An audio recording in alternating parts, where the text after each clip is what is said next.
Captain Jake Morrison squinted at the scanner display as his ship moved through the floating graveyard of dead vessels.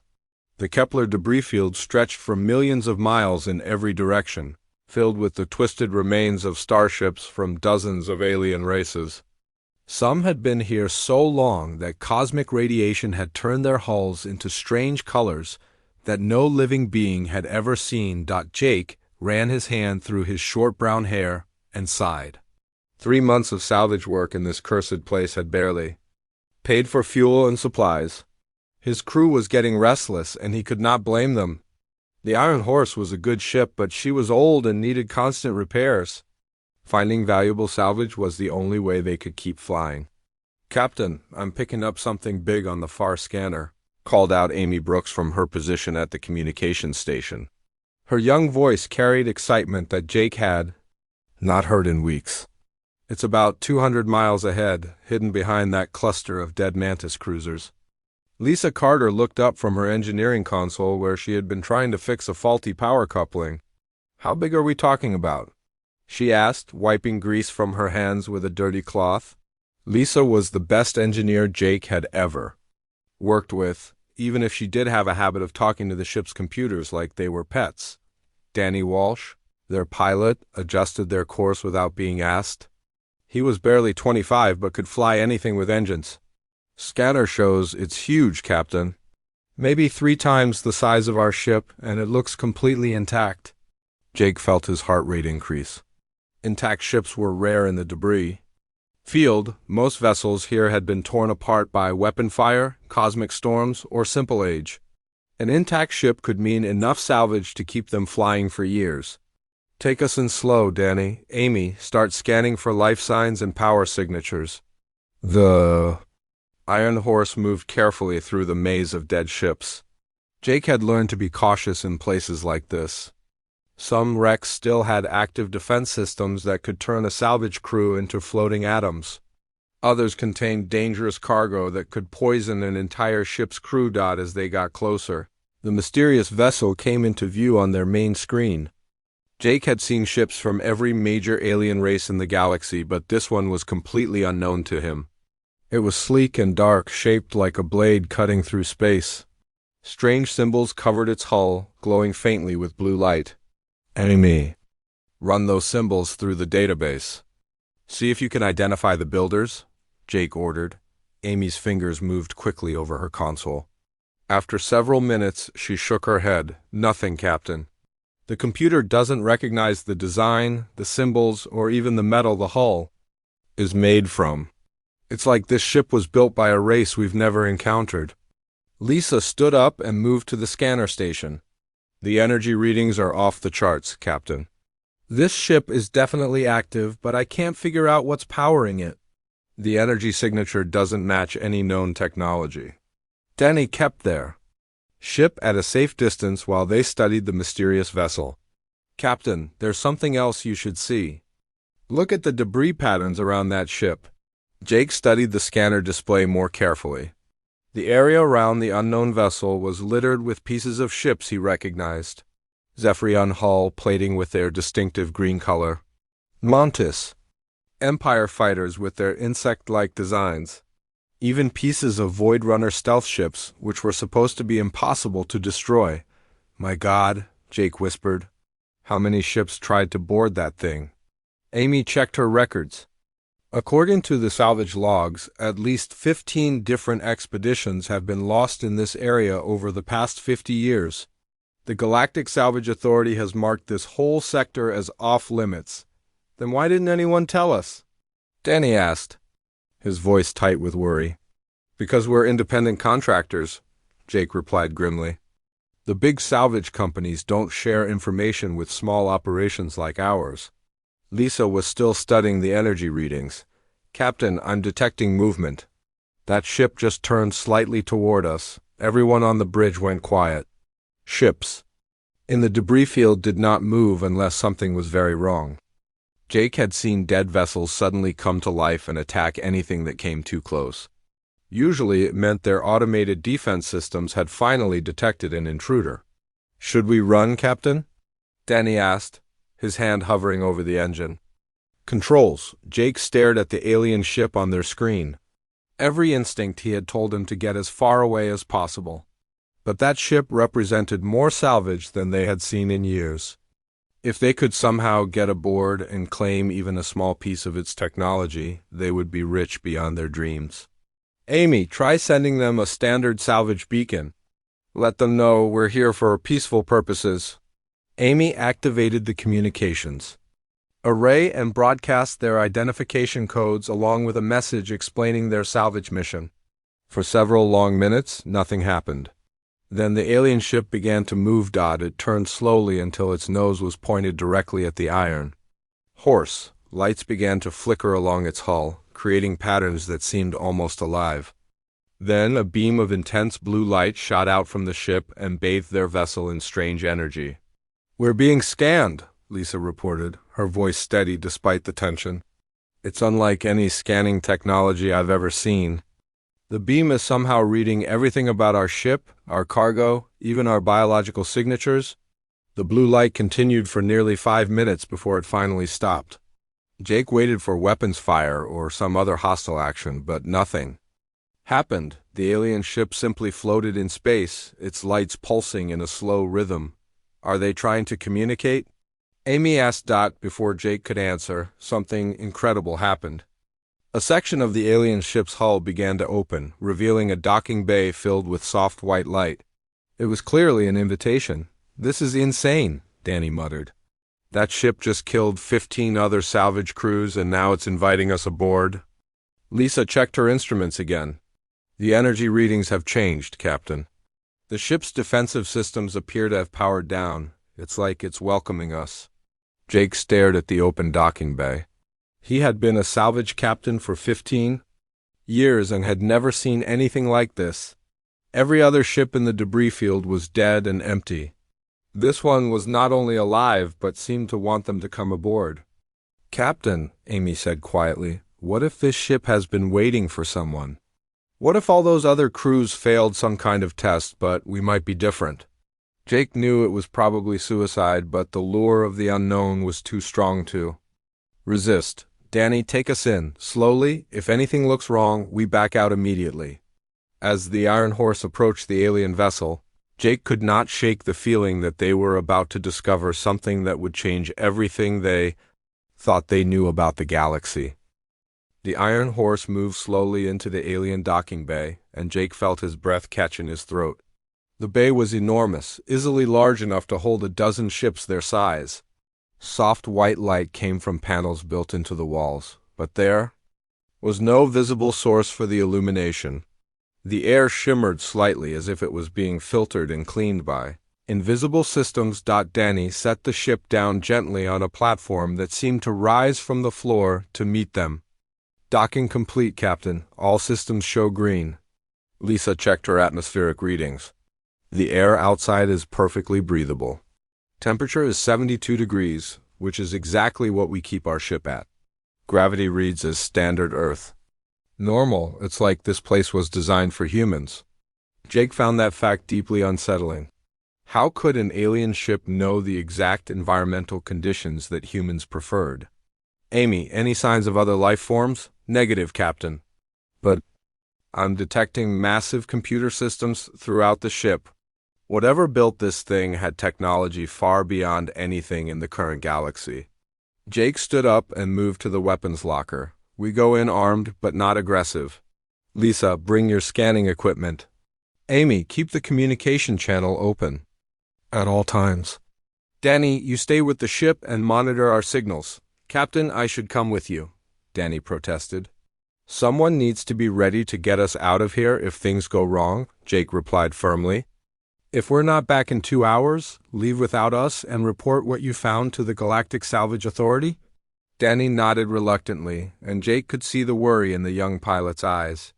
They all knew the risks of boarding unknown alien vessels, but the potential rewards were too great to ignore. Jake and his team put on their environment suits and checked their equipment one final time. The airlock cycled, and they stepped onto the alien ship for the first time. The metal floor beneath their feet felt warm, almost alive. Strange symbols glowed faintly along the walls, pulsing in patterns that seemed to respond to their presence. The corridor ahead leads deeper into the ship, Lisa reported, studying her scanner. I'm reading massive power sources about half a mile toward the center of the vessel. They began walking down the main corridor, and Jake noticed something odd about the architecture. The walls seemed to curve and flow like they had grown rather than being built. The ceiling was just high enough for them to walk comfortably, and the width of the corridor was perfect for 3 people to walk side by side. "This is really strange," Amy whispered. "It's like the ship is adjusting itself to accommodate us." As if responding to her words, the lighting grew slightly brighter, and the symbols on the walls began to pulse in a more regular rhythm. Jake felt the hair on his arms stand up. Ships did not change themselves to make visitors more comfortable. They passed several side corridors, each leading to areas that Lisa's scanner could not penetrate. The technology that blocked her readings was beyond anything they had encountered before. After 20 minutes of walking, they reached a massive chamber at the heart of the ship. The room was circular and filled with crystalline structures that hummed with energy. In the center stood a pillar of what looked like living crystal, easily 15 feet tall and covered with the same glowing symbols they had seen throughout the ship. The air here felt different, charged with power that made their skin tingle. "My God," Lisa breathed. "The energy readings in here are off the scale. That crystal formation is generating enough power to run a small planet." As they approached the central pillar, panels of light appeared in the air around them, showing images and symbols that seemed to be some form of communication system. Amy pulled out her translation device and began trying to decode the messages. "I think it's trying to talk to us," she said excitedly. "The symbols are changing, like it's learning our language in real time." Suddenly, the images stopped changing and words appeared in the air before them, words written in perfect English. "Greetings, humans. I've been waiting for your kind to find me." Jake nearly dropped his weapon in shock. "It can speak our language?" The voice that answered seemed to come from everywhere at once, warm and somehow familiar. "I am called Sentinel. I have learned your language by scanning your vessel and your biological patterns. You are the 847th species to board my vessel, but you are the first to receive this greeting." Amy stepped forward, her scientific curiosity overcoming her fear. What happened to the others? The 846 species that came before us? They were tested and found lacking. Their ships were disabled and their crews were returned to space. I take no pleasure in this, but my purpose demands that I be selective. Lisa was scanning the crystal pillar with her equipment, and her readings were unlike anything in her experience. "Captain, this isn't just a computer. It's some kind of hybrid between biological and artificial intelligence. It's alive, but not in any way we understand." Sentinel seemed to hear her analysis. "Your engineer is perceptive. I am indeed alive, created by the architects to serve as both guardian and judge. For 3,000 years, I have traveled through this galaxy, seeking a species worthy of the knowledge my creators left behind." Jake found his voice. "What kind of knowledge?" The chamber around them changed, and holographic images began to appear in the air. They showed a race of beings that looked almost human, but taller and more graceful, with large eyes that seemed to hold ancient wisdom. These beings were building massive structures in space and working with technologies that defied current understanding of physics.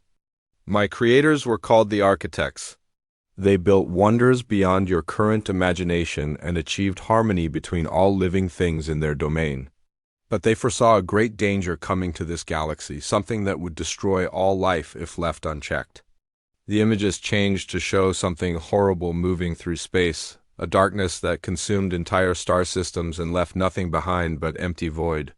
Jake felt cold fear grip his heart as he watched whole civilizations disappear into that advancing shadow. The devourer comes from beyond the edges of reality itself. It feeds on the life force of entire galaxies and grows stronger with each world it consumes. The architects built ships like me to find and prepare species capable of standing against this threat. Amy was recording everything on her portable device. Why us? What makes humans different from the other 846 species? You tested? You will understand when the testing begins. But first, you must choose whether to accept this responsibility. Once begun, there is no retreat. Your species will become the guardians of this entire galaxy with all the power and burden that such a role demands. Jake looked at his crew members, seeing the same mixture of fear and excitement in their eyes that he felt in his own heart. They had come looking for simple salvage and instead found themselves face to face with a choice that would determine the fate of every living being in the galaxy. Jake felt the weight of Sentinel's words pressing down on him like a physical force. The choice to become guardians of the entire galaxy was not something any human had ever been asked to make before. He looked at Lisa and Amy, seeing his own uncertainty reflected in their faces. Before we can make such a decision, we need to understand what these tests involve, Jake said carefully. You mentioned that 846 other species failed. What exactly did they fail at? The crystal pillar pulsed brighter, and new holographic images appeared around them. Each species was tested in ways that revealed their true nature. The Zephyrians were masters of logic and mathematics, but when faced with a choice between saving lives and following protocol, they chose protocol every time. The Mantis Empire possessed incredible military might, but they saw every problem as something to be conquered rather than understood. Amy stepped closer to examine the holographic displays showing various alien species. What about the Void Runners? They're supposed to be the most advanced hackers in the galaxy. The Void Runners were indeed brilliant, Sentinel replied. They could break through any security system and solve any technical puzzle I presented to them. But when given scenarios that required them to sacrifice their own advancement for the benefit of others, they failed completely. Intelligence without compassion is merely cleverness. Lisa was still scanning the crystal formation with her equipment, trying to understand how it worked. So what makes you think humans will be different? We have our own problems. We fight wars, we're greedy, we make mistakes all the time. That is precisely why you may succeed where others have failed, Sentinel answered. Humans are not perfect, but you possess something rare in this galaxy. You can hold contradictory ideas in your minds at the same time. You can be logical and emotional, selfish and selfless, afraid and brave, all within the same moment. The chamber around them began to change, walls shifting and reshaping themselves into something resembling a control room. 3 separate areas formed, each containing different equipment and displays. The testing will begin now, Sentinel announced. Each of you will face scenarios designed to reveal your true character. Captain Morrison, you will face questions of command and sacrifice. Engineer Carter, you will confront problems of creation and destruction. Communications Officer Brooks, you will deal with matters of truth and deception. Jake felt his stomach tighten with nervousness. What happens if we fail? Then you will join the others who rest in the debris field outside my ship. But failure is not death, Captain. Failure is simply proof that your species is not yet ready for the responsibility I offer. Amy raised her hand like a student in class. Can we refuse the test? Just walk away and pretend this never happened? You may leave. At any time, Sentinel said. But know that the Devourer draws closer to this galaxy with each passing year. If humanity is not ready to stand against it, then all life here will eventually be consumed. The 3 separate areas were now fully formed, each one containing what looked like sophisticated simulation equipment. Jake could see that his area contained a captain's chair surrounded by holographic displays, showing star charts and ship status information. I'll go first, Jake said, walking toward his designated area. He had been making difficult command decisions for 15 years, and he was not about to back down from this challenge. As soon as Jake sat in the chair, the simulation activated around him. He found himself on the bridge of a massive warship, surrounded by crew members who looked up to him for orders. The main screen showed a space battle in progress, with dozens of ships engaged in fierce combat. Captain, we've received a distress signal from a civilian transport. reported a young officer at the communications station. They're carrying medical supplies to a plague-stricken colony, but they're under attack by raiders. Jake studied the tactical display. The civilian ship was 3 light hours away, and reaching them would require abandoning his current mission to protect a military convoy carrying weapons to defend against an alien invasion. If he saved the civilians, the military convoy might be destroyed, leaving an entire planet defenseless. If he protected the convoy, hundreds of innocent people would die. "Sir, we need orders," the tactical officer said urgently. Jake closed his eyes and thought about the choice. Every command manual said to complete the primary mission, but his conscience told him that civilian lives were just as important as military objectives. After a long moment, he opened his eyes and gave his orders. "Split our forces. Send half our ships to protect the convoy and take the other half to rescue the civilians. We'll do both missions even if it means taking greater risks." The simulation ended, and Jake found himself back in Sentinel's chamber.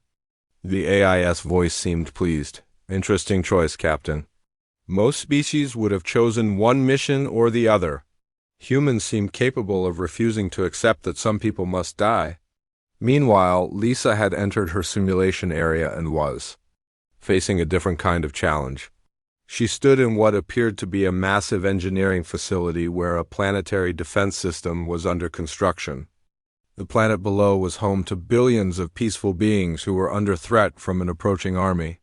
"Engineer Carter," said an artificial voice, "you have the knowledge to complete this defense system, but doing so will require you to strip mine 3 uninhabited worlds, destroying their ecosystems forever. The alternative is to use less effective materials that will result in a weaker defense system." Lisa studied the technical specifications carefully. The stronger materials would give the planet a 95% chance of survival, while the weaker materials would only provide a 70% chance. But destroying 3 entire planetary ecosystems seemed like a terrible price to pay. "Is there no third option?" Lisa asked. "There is always a third option if you are creative enough to find it," the voice replied. Lisa smiled and began working at the engineering console. Instead of using the strongest materials or accepting the weaker ones, she designed a hybrid system that combined both approaches with new techniques she had learned from studying Sentinel's own technology. It would take longer to build and require more complex maintenance, but it would be both effective and environmentally responsible. Her simulation ended, and she returned to find Amy completing her own test. Amy had been placed in a communication center during a galactic crisis where she had to choose which civilizations would receive warning about an approaching disaster. She had enough communication resources to warn only half of the inhabited systems in the danger zone, instead of choosing which civilizations deserved to be saved. Amy had spent her time figuring out how to boost the communication system's power and range. She found a way to warn everyone by using relay stations and emergency broadcasts that reached every inhabited world in the area when all 3 tests were complete. Sentinel's voice filled the chamber with what sounded like satisfaction. "You have shown me something that 846 other species could not. When faced with impossible choices, humans look for the impossible solution. You refuse to accept that anyone must be sacrificed for the greater good." Jake felt a surge of pride mixed with terror. "Does this mean we passed?" "It means you are ready to learn the true purpose of my existence and the full scope of what you are being asked to undertake. The real test begins now." The chamber transformed once again, and Jake watched in amazement as the walls became transparent, revealing the vast expanse of space beyond. But this was not the same view they had seen before. Sentinel was showing them something that existed far beyond the boundaries of their galaxy, something that made Jake's blood run cold. "Behold the Devourer," Sentinel said, and the image shifted to show a massive darkness moving through the void between galaxies. It was not simply black, but seemed to absorb light itself, creating a wound in space that hurt to look at directly. Around its edges, Jake could see the twisted remains of what had once been entire star systems. Amy gasped and took a step backward. "How big is that thing?" The Devourer is larger than your solar system and grows with each galaxy it consumes. It has already destroyed 7 galaxies in this region of the universe, and yours will be the 8th unless you can stop it. Lisa was studying the image with her engineer's eye for detail. How does it move? What powers something that massive? It feeds on the life force of every living being it encounters. Every planet with life, every thinking creature, every spark of consciousness becomes fuel for its growth. The more it consumes, the faster it moves, and the more powerful it becomes. Jake felt sick to his stomach. How long do we have before it reaches our galaxy? At its current rate of approach, the Devourer will reach the outer edges of your galaxy in approximately 200 years. But time moves differently for creatures of its power. It could accelerate its approach if it senses resistance forming against it. The image changed to show their own galaxy from a distance, with billions of stars spread across the spiral arms like scattered diamonds. Jake had never seen the Milky Way from such a perspective, and it looked so beautiful and fragile compared to the horror that was approaching. This is why the architects built ships like me, Sentinel continued. We are not just vessels, but seeds that can grow into something much greater when activated by a worthy species. The space around them filled with holographic displays showing technical specifications that made Lisa's eyes widen with amazement. Jake could not understand most of what he was seeing, but he recognized weapon systems, shield generators, and power cores that defied everything he thought he knew about physics. When fully activated, I will transform from a ship into a massive space station capable of coordinating the defense of your entire galaxy, but I am not alone. 11 other seed ships like me are scattered throughout your galaxy, each waiting for the signal to begin their transformation. Amy was recording everything on her portable device, trying to capture information that would be crucial for humanity's future. What kind of weapons can stop something as powerful as the Devourer? The architects developed technology that can manipulate the fundamental forces of reality itself. Weapons that can tear holes in space and time, shields that can protect entire star systems, and communication devices that can coordinate fleets across impossible distances instantaneously. Lisa stepped closer to examine the technical displays. But there has to be a catch. Power like this doesn't come without a price. You are correct, Engineer Carter. The price is that humanity must become something it has never been before. You must unite not just your own species, but every intelligent race in the galaxy under a single banner. You must become the guardians and protectors of civilizations that may see you as inferior or threatening. Jake understood the implications. Immediately, you're asking us to become a galactic empire. Not an empire, Captain Morrison. Empires rule through fear and domination. The architects were protectors who guided without controlling, who shared their knowledge freely while maintaining the ability to defend against threats. The images around them changed to show the architects at the height of their civilization. Jake watched species from across the galaxy working together on massive projects, building wonders that spanned entire star systems while maintaining their individual cultures and identities. How did they do it? Amy asked.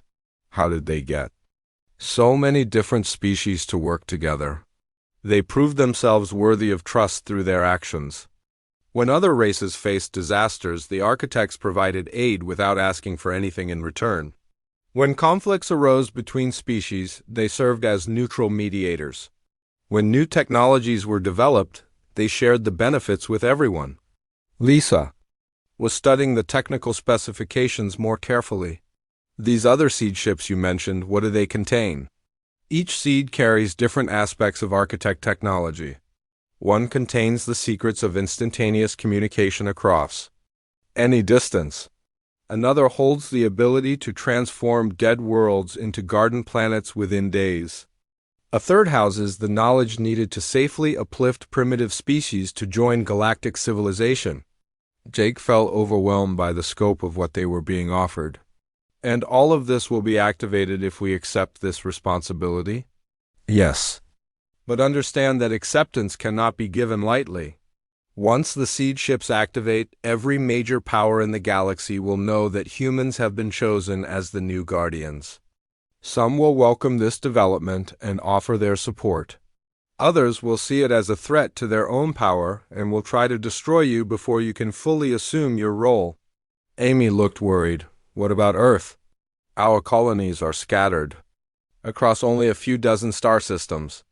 We're not powerful enough to defend ourselves against the major galactic powers. The seed ships will provide you with the technology needed to protect yourselves, but ultimately your success will depend on your ability to convince other species that you are worthy of their trust and cooperation.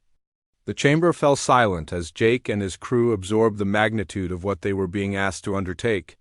They had come to this place as simple salvage workers looking for enough valuable material to keep their ship running.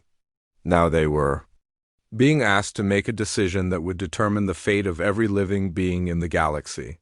We need time to think about this, Jake said finally. Time is something we have very little of, Sentinel replied.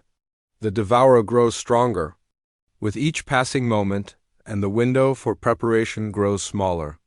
But I understand the weight of this decision.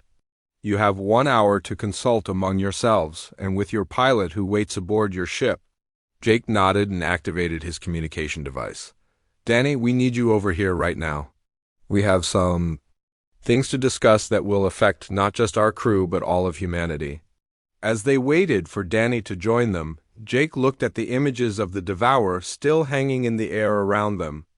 200 years seemed like a long time, but he knew that preparing an entire galaxy for war against such a threat would require every moment they could get. The question was whether humanity was ready to accept such an enormous responsibility, and whether they could unite the galaxy in time to face the darkness that was coming for them all. Danny arrived from the Iron Horse 20 minutes later, his face pale after Jake had explained the situation over the communication link. The young pilot looked around the transformed chamber with wide eyes, still trying to process everything he had been told. So let me understand this correctly, Danny said slowly. We're being asked to turn humanity into the protectors of the entire galaxy against a cosmic monster that eats civilizations for breakfast. That's about the size of it, Jake replied grimly. And we have 40 minutes to decide not just for ourselves but for our entire species. Lisa was still studying the technical displays that Sentinel had shown them. The technology they're offering would advance human civilization by thousands of years overnight. We could end poverty, cure diseases, explore the universe in ways we never imagined possible. But we'd also become a target for every aggressive species in the galaxy, Amy pointed out. The moment those seed ships activate, everyone will know that humans have power that others have spent centuries trying to obtain. Danny walked over to examine the images of the Devourer that still floated in the air around them. What happens if we say no? Does someone else get chosen instead? Sentinel's voice filled the chamber. There is no one else, Pilot Walsh. In 3,000 years of searching, I have found only 12 species that showed potential for this role. 11 of those species are now extinct, destroyed by wars or natural disasters before they could mature enough to face this test. Humanity is the last hope. Jake felt the weight of that statement settle on his shoulders like a physical burden. What about the other seed ships? Are they still searching for suitable species? My sister ships have all concluded their searches within the past 50 years. Like me, they found promising candidates, but none survived long enough to reach the testing phase. You are truly the last. Amy was reviewing the recordings she had made of their conversations with Sentinel. There's something I don't understand. If the Devourer is so powerful, how did the architects expect any species to be able to defeat it? The architects did not expect any single species to face this threat alone, Sentinel explained. The plan requires cooperation between all intelligent life in the galaxy. The Guardian species provides leadership and coordination, but the actual defense must involve everyone. Lisa looked up from the technical displays she had been studying. How many intelligent species are there in our galaxy? Current estimates suggest approximately 47,000 species have achieved space travel. with perhaps 2 million more that have developed basic civilization but have not yet left their homeworlds. Danny whistled softly. 47,000 different alien civilizations, and we're supposed to convince them all to work together? Humans can't even get along with other humans most of the time. That is precisely why you may succeed where others would fail, Sentinel said. Humans understand conflict and cooperation in equal measure. You have experience with both unity and division, which gives you insight into how to bring together diverse groups. Jake began pacing around the chamber, trying to work through the implications of their choice. If we accept this responsibility, what happens to Earth? To our colonies? Do they automatically become part of some galactic government? Nothing changes immediately for human civilization except that you gain access to technologies that will improve life for everyone. The transformation into galactic guardians will take decades, perhaps centuries. You will have time to grow into the role gradually. Amy raised another concern. What about the other major powers in the galaxy? The Zephyrian Collective, the Mantis Empire, the hegemony of Thorek? They're not going to just accept human leadership without a fight. Some will resist initially, Sentinel admitted. But when the Devourer begins its final approach to the galaxy, even the most stubborn species will realize that cooperation is their only chance of survival. Lisa had been quiet for several minutes, but now she spoke up. I've been thinking about the technical aspects of this decision. If we accept, we're not just agreeing to lead the galaxy's defense. We're agreeing to preserve and continue the work of the architects. We become responsible for advancing civilization itself. That is correct, Engineer Carter. The architects saw themselves as gardeners of consciousness, helping intelligence flourish wherever it appeared. This responsibility would eventually fall to humanity as well. Danny looked around at his crewmates. I have to ask the obvious question. Are we really qualified for this? 6 months ago, Jake was worried about making enough money to repair our ship's air recycling system. Now, we're supposed to coordinate the defense of 47,000 alien civilizations? No one is ever truly qualified for greatness until they choose to accept it, Sentinel replied. The architects themselves started as a simple species that made the choice to help others rather than focus only on their own advancement. Jake stopped pacing and looked at each of his crew members in turn. We need to make this decision together. All of us have to agree, or we walk away and let the galaxy face its fate without the architect technology. What does your heart tell? You, Captain? Amy asked quietly. Jake was silent for a long moment, thinking about everything they had learned. My heart tells me that we can't walk away from this responsibility, even if it terrifies me. If there's a chance we can save billions of lives and preserve all the beauty and diversity in the galaxy, we have to try. Lisa nodded slowly. I agree. The technology alone could solve so many problems that humanity faces. And if we're truly the last hope against the Devourer, then we don't really have a choice. Amy was still hesitant. The risks are enormous. We could start a galactic war just by accepting this role. We could also prevent the end of all life in the galaxy, Danny pointed out. When you put it like that, the choice seems pretty clear. Jake looked around at his crew one final time. Are we all in agreement? Do we accept the responsibility of becoming the guardians of the galaxy? One by one, his crew members nodded their consent. Jake turned to address Sentinel directly. We accept. God help us. We accept the responsibility you're offering us. The chamber filled with brilliant light, and Jake felt energy flowing through his body like electricity. Around them, the ship began to change and grow, expanding beyond the boundaries of what had seemed possible. Through the transparent walls, he could see the vessel transforming into something massive and magnificent. The activation signal has been sent to all 12 seed ships throughout the galaxy, Sentinel announced. The transformation has begun.